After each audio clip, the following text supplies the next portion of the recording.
Hello viewers, இன்றைக்கி நம்ம பார்க்க போகிற ரெசிபி சர்க்கரை அப்பம்.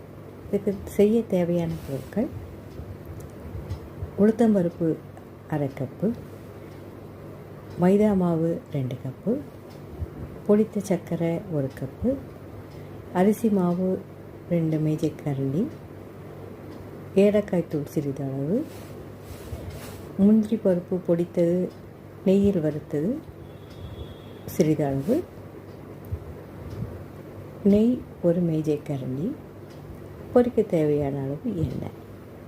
இது எப்படி செய்யறதுன்னு இப்போ பார்க்கலாம்.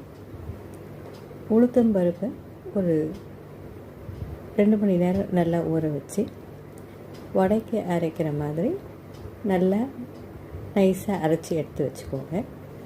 ஒரு பாத்திரத்தில் இந்த உளுத்த மாவு, அரிசி மாவு, மைதா மாவு, சர்க்கரை, ஏலக்காய் தூள்,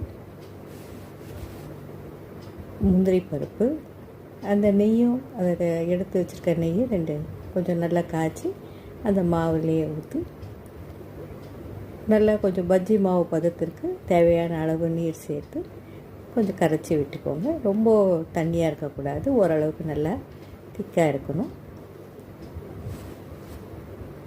எடுத்து ஒரு கடாயை வச்சு எண்ணெய் ஊற்றி காஞ்சதும் ஒரு கரண்டியால் இதை சிறிதாக கடாயில் போட்டு அப்பமாக சுட்டு எடுக்கலாம். இதுவே ஸ்வீட் அப்பம், சர்க்கரை அப்பம் செய்கிற முறையாகும். ட்ரை பண்ணி பார்த்துட்டு உங்களோட ஃபீட்பேக் எனக்கு சொல்லுங்கள். தேங்க்யூ. நல்லதொரு ரெசிபியில் சந்திக்கிறேன்.